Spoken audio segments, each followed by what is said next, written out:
En La Ventana acontece, que no es poco, un relato personal de la historia con Nieves con Costrina, Cadena SER.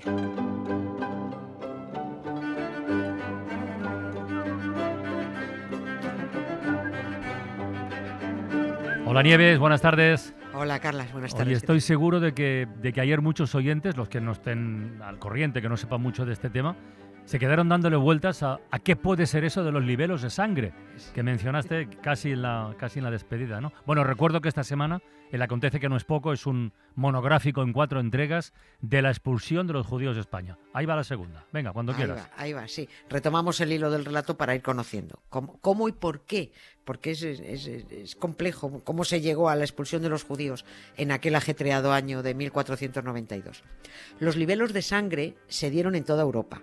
Y el más famoso en estas tierras es precisamente el que provocó, el que terminó por empujar definitivamente llevar a la expulsión de los judíos. Un libelo es lo que es, ¿no? Sí, o sea, claro, pues no son otra cosa que... un libelo es un bulo. Claro. Son fake news, son filfas, son noticias falsas. Un libelo es un texto, un escrito que denigra o infama a alguien o algo. Libelo de sangre es que además esa infamia incluía un asesinato, a ser posible muy cruel, muy retorcido. Historias disparatadas, sin pruebas de nada, solo chismorreos que corrían como la pólvora.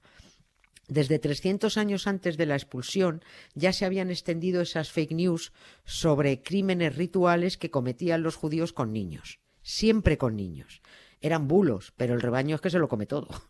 Hace 525 años no había redes sociales, pero había el boca a boca en los mercados, en los vecindarios, y sobre todo había una red social peligrosísima que eran las misas cristianas, donde un señor con faldas distribuía el bulo para que todo el mundo saliera de allí envenenado y queriendo matar al primer judío que se encontrara. No nos dará tiempo a hablar de una historia muy chula, que es la del golem de Praga, pues ya está, la guardo ya para más adelante, sí, es buenísima, que se inventó un rabino para luchar contra uno de aquellos libelos de sangre allí en Praga. Pero es que los libelos de sangre nacionales nos van a ocupar todo el tiempo. Dirán algunos oyentes, bueno, a ver, eso ya pasó, eso quedó en la Edad Media. No, ni mucho menos. Hay gentes en 2025 muy medievales en este país que 5 siglos y pico después siguen venerando la mentira y celebrando el odio. ¿Cómo? ¿Qué es esto que has dicho? O sea, esos libelos de sangre sobreviven hasta hoy. ¿Hay gente que se los cree? Sí. No solo que se los cree, es que los celebran con un odio inimaginable. Vale. Y fundamentalmente hay curas que los alientan, porque esto arrastra negocio. Quedan 2 o 3 en España que aún celebran unos cuantos fanáticos que se siguen creyendo estos bulos y que se ponen de los nervios cuando oyen hablar de ellos, se ponen histéricos. Luego, que ¿por qué se les llama fanáticos irracionales? Bueno, pues vamos a dar las pruebas. Empezamos. El rey castellano Alfonso X el Sabio, que dio mucha caña a los judíos, dejó escrito lo siguiente. Hemos oído decir que algunos judíos muy crueles roban a algún niño cristiano y lo crucifican coincidiendo con la celebración de Viernes Santo. Cierro comillas. Y efectivamente, desde el año 1100 y pico se venía diciendo que los judíos practicaban el rito de crucificar a niños, lacerarlos, desangrarlos, mojar esa galleta llamada hostia en su sangre y todo coincidiendo con el viernes que dicen que crucificaron al judío. Era como decir, para ellos, además de habernos cargado a vuestro judío, a Jesús, vamos a seguir crucificando críos cada viernes que lo conmemoréis. Bueno, era mentira todo. Los judíos no crucificaban niños. Ahora es cierto que les disparan a la cabeza, pero antes no los crucificaban. Además, nunca aparecían padres por ahí diciendo, nos falta un niño y me lo han desangrado.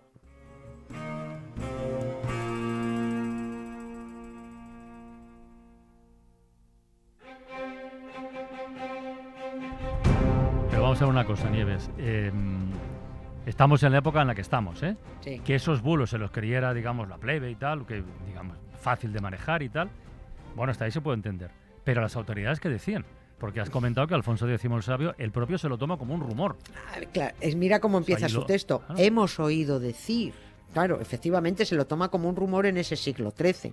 Y ni siquiera los reyes católicos, ni los primeros inquisidores, los primeros, en el siglo XV creían semejantes patrañas de los libelos. Sabían que era mentira, simples bulos que venían bien pues para azuzar al populacho fanático contra los judíos, como tener ahí un freno social. Funcionaba entonces como funciona ahora. Los bulos se lanzan desde arriba, desde el poder, los lanzan para que se los coma el rebaño. Pero claro que quienes dirigen ese rebaño saben que es mentira porque el bulo lo han fabricado ellos mismos. Hasta que pasa lo que pasa, que el bulo se va de las manos. Pues hace 500 años fue igual. Vamos con 3 casos concretos de hace 5 y 6 siglos que siguen vigentes. Los que no estén interesados y se vayan a poner de los nervios, que cambien ahora a Radio María, que empieza a las 7 la emisión del Santo Rosario Vespertino. Es muy animado. El caso conocido como el de Santo Dominguito del Val nos lleva hasta Zaragoza. Si en la basílica celebran el bulo de una señora y un pilar, en la iglesia de al lado, en la SEO, la Catedral del Salvador, tienen su propio bulo. Allí hay una lápida donde dice: Santo Domingo del Val fue martirizado por los judíos en el año 1250 en Zaragoza, su patria, a la edad de 7 años. Sus reliquias, encontradas milagrosamente, se veneran en este templo y bla, bla, bla, bla, bla, bla.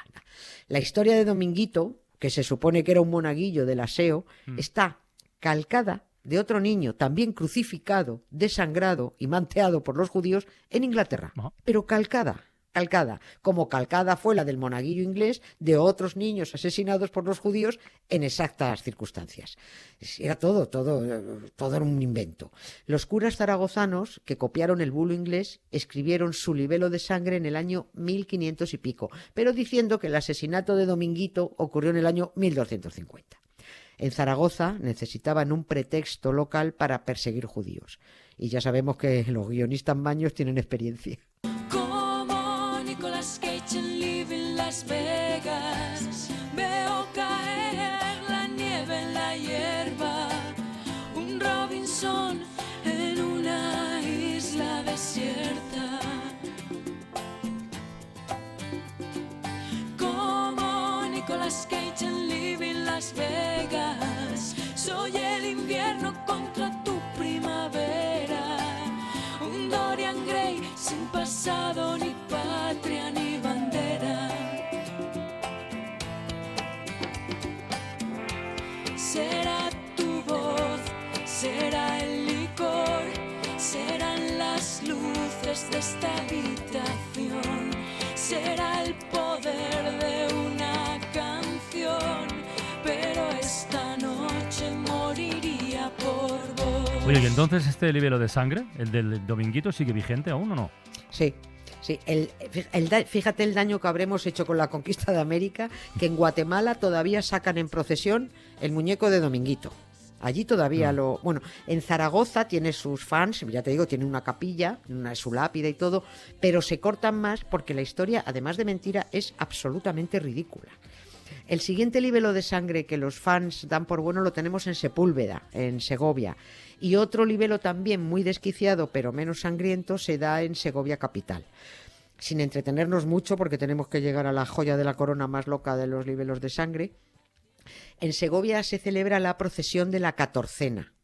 Porque se llama Catorcena porque el libelo incluye a las 14 parroquias que formaron, bueno, pues parte del bulo que se inventaron allá por 1410.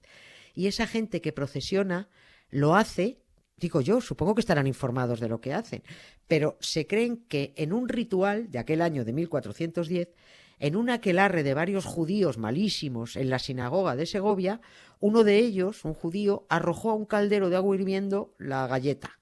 Pero la galleta salió volando sin rozar el agua hirviendo, y los muros de la sinagoga se agrietaron, y la galleta salió volando a toda hostia, valga la redundancia, a refugiarse en el monasterio de la Santa Cruz.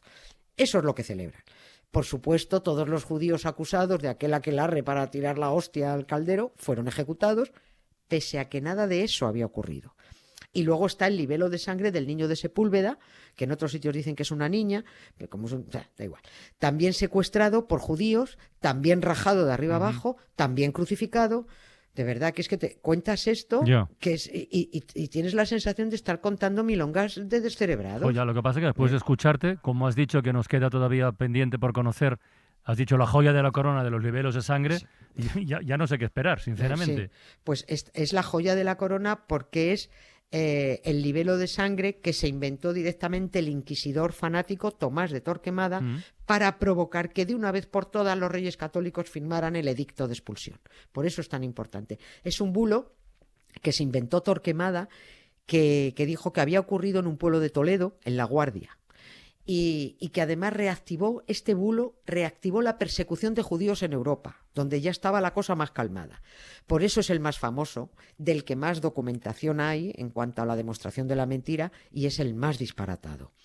Todos, absolutamente todos los historiadores que se ocupan de este asunto de los bulos sobre asesinatos rituales de niños a manos de judíos, dicen que no solo es una salvajada que la Iglesia, aunque con una pinza en la nariz y mirando para otro lado, avale estos actos antisemitas, sino que lo más grave es que autoridades civiles sufraguen estas barbaridades. Hasta el propio Estado de Israel, el Estado de Israel ha presentado quejas en el Vaticano por estas cosas que se celebran en España. Y la multinacional lleva 2 años diciendo, sí, estamos revisando estos espectáculos falsos y sangrientos, pero claro, los revisan muy despacito, porque todo lo que sea negocio y arrastre a la plebe le va bien. Oye, aunque sea falso, recordemos qué era, en qué consistió el libelo de sangre del niño de la Guardia. Bueno, pues este bulo deja corta la matanza de Texas. A ver. Torquemada llevaba años presionando para la expulsión, pero los reyes católicos no acababan de decidirse. Y el dominico cada vez se inventaba más crímenes de los judíos, montaba juicios con pruebas falsas, necesitaba muchos acusados para demostrar a los reyes que los cristianos corrían peligro si no se expulsaba a los judíos, hasta que se inventa la historia definitiva. Y la historia es que 8 judíos habían secuestrado a un niño de 2 años en la Catedral de Toledo, que se lo llevaron a un pueblo de al lado, a La Guardia, que lo habían torturado, que le abrieron la espalda con un cuchillo, le sacaron el corazón y mojaron una galleta en su sangre para arrojarla al río Tajo y envenenar sus aguas. Esa es la historia. Gracias a esta farsa que montó Torquemada, fueron achicharrados en la hoguera, en la plaza de Zocodover, 8 judíos. No hubo niño, no hubo padres que denunciaran una desaparición, ni por supuesto hubo asesinato. Lo único cierto fueron los 8 judíos achicharrados en la hoguera. Y eso es lo que celebran unos cuantos fanáticos en ese pueblo de Toledo, todavía hoy, con el cura delante y algún que otro político que se presta a celebrar un invento de Torquemada y que no entra en cabeza humana que tenga solo un poco más de cerebro que Homer Simpson. Oye, no sé si tendrás respuesta para esto, pero ¿por qué ese empeño irracional de Torquemada en conseguir la expulsión de los judíos? ¿Qué tenía exactamente contra ellos? Lo que tenía este hombre era un odio irrefrenable. Tenía además mucha rabia por ser el mismo descendiente de judíos y sobre todo tenía un afán por destacar y demostrarse y decir, yo, descendiente de judíos, soy el que más los odia y por tanto soy el cristiano más puro. Torquemada era como esos exfumadores que se vuelven fanáticos intolerantes contra los que fuman, que les pasa y dicen, coño, llevas toda la vida fumando, deja de meterte con ellos, ¿no? Pues lo mismo, pero esto ya forma parte de la siguiente historia.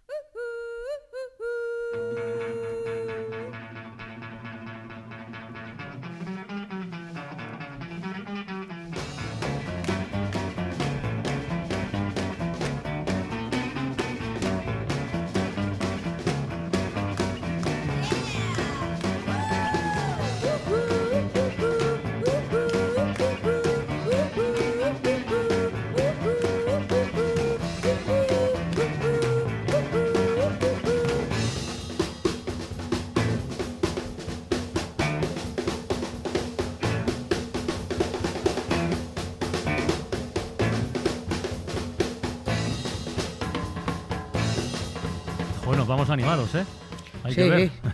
Sí. Bueno, y todavía queda. Mañana 3er capítulo de la expulsión de los judíos de España. Un abrazo, Nieves. Un beso para ti. Gracias, Adiós. Carlas. Adiós.